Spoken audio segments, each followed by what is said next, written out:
présent, chers téléspectateurs, on vous présente un micro-trottoir centré sur une question qui suscite à présent.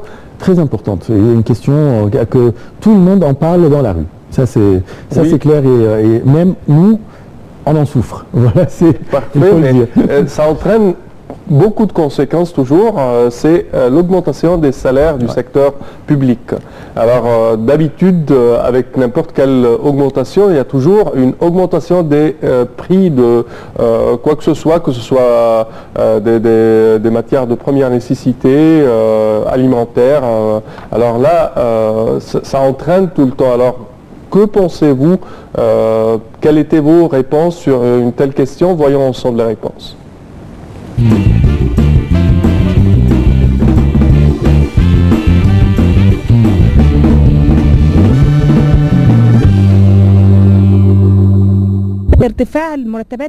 Ce n'est pas important l'augmentation des salaires, ce qui importe plus, c'est l'augmentation des prix. On doit contrôler les prix.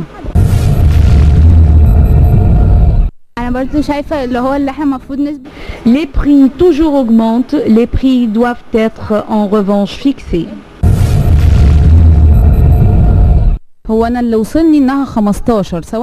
C'est un petit taux d'augmentation de salaire auquel on est déjà habitué. Avec le président déchu aussi, c'était le même taux chaque année.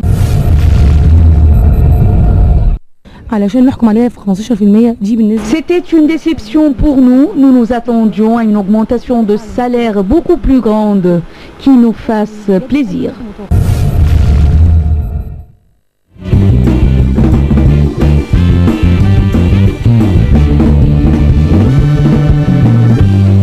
Bien sûr, l'actualité égyptienne et tout ce qui se passe dans la rue égyptienne et surtout dans la rue politique, les décisions prises et les décrets pris par le nouveau président Mohamed Morsi, alors suscite les discussions partout. Si on passe, maintenant on a 80 millions au moins de politiciens ici en Égypte et tout le monde comprend et parle loi, constitution, etc.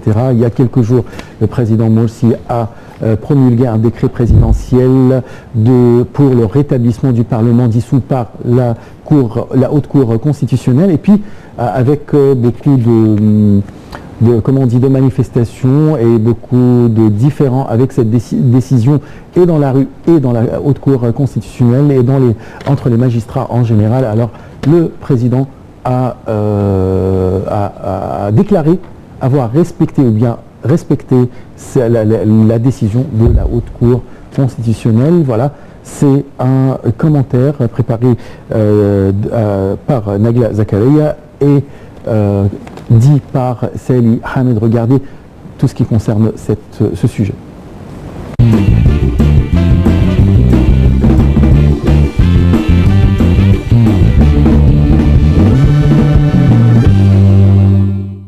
Même si le jugement de la Cour constitutionnelle hier revient à empêcher le Parlement d'assumer ses responsabilités, nous respectons cela parce que nous sommes un État de droit, a indiqué la présidence dans un communiqué. Il y aura des consultations avec les forces politiques, les institutions et le Conseil suprême des forces armées, le CSFA, afin que les autorités puissent sortir de cette crise en suivant la voie légale, a-t-elle poursuivi. Le 14 juin, la Haute Cour constitutionnelle, la HCC, avait invalidé le Parlement dominé par les islamistes en raison d'un vice dans la loi électorale.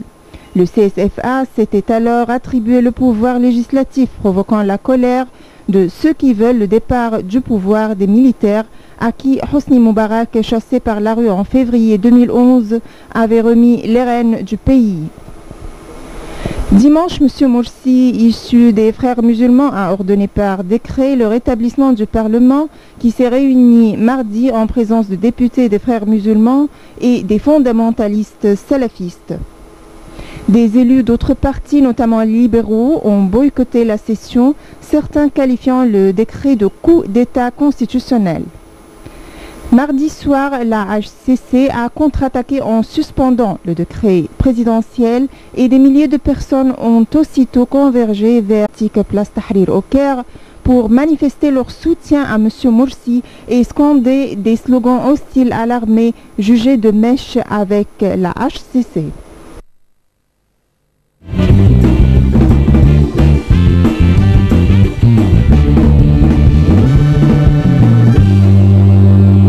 Et voilà sur tout ce qui concerne la situation en Égypte, mais surtout sur la visite du président Mohamed Morsi en Arabie Saoudite. Premier déplacement du nouveau président à l'étranger. Il a bien choisi l'Arabie Saoudite. Bien sûr, il a ses raisons. Nous allons en parler avec monsieur l'ambassadeur Hassan Halidi. Vous êtes ex-ministre adjoint des Affaires étrangères. Bonjour. Bonjour. Alors, monsieur l'ambassadeur, pour le choix de l'Arabie Saoudite, comment vous voyez en tant que premier déplacement du nouveau président Mohamed Morsi, il a choisi bien l'Arabie Saoudite? Pourquoi? Premièrement, le président de la République répond à une invitation de la part du roi Abdallah de l'Arabie Saoudite de se rendre en visite officielle en Arabie. Deuxièmement, cette visite, certainement, c'est la première visite pour Dr Morsi et la première visite pour un haut responsable égyptien depuis le 11 février 2011. Troisièmement, cette visite est un symbole des très bonnes relations, étroites relations, sur tous les niveaux entre l'Arabie Saoudite et l'Égypte. Quatrièmement, durant le soulèvement populaire jusqu'à aujourd'hui, les relations égypto-saoudiennes ont été menacées à maintes reprises. Et comme vous le savez, vous vous souvenez que l'Arabie Saoudite a appelé son ambassadeur en consultation pour une semaine cette année. Alors je crois que il y a des intérêts stratégiques entre les deux pays et à mon avis personnel, c'est l'aspect le plus important. Ceci dit, je crois que durant les pourparlers entre le président égyptien et le roi saoudien, j'en suis sûr que les relations sur le niveau bilatéral vont être discutées, et je pense que l'aspect politique dans ces relations bilatérales viendra en tête. Comme vous le savez, le gouvernement saoudien a promis 3 milliards 400 millions de dollars d'assistance économique et financière à l'Égypte. Le gouvernement saoudien a aussi consenti de faire un placement à la hauteur d'1 milliard de dollars dans la Banque centrale égyptienne. Et récemment, la semaine dernière, le gouvernement égyptien a signé un accord dans le contexte avec une banque de financement islamique basée en Arabie Saoudite pour financer nos importations en matière de carburant à la hauteur d'1 milliard de dollars. Mais je crois que l'aspect le plus important dans cette visite sera de notre côté d'assurer nos confrères en Arabie Saoudite et dans le Golfe, dans les 6 pays du Golfe, que l'Égypte ne va pas changer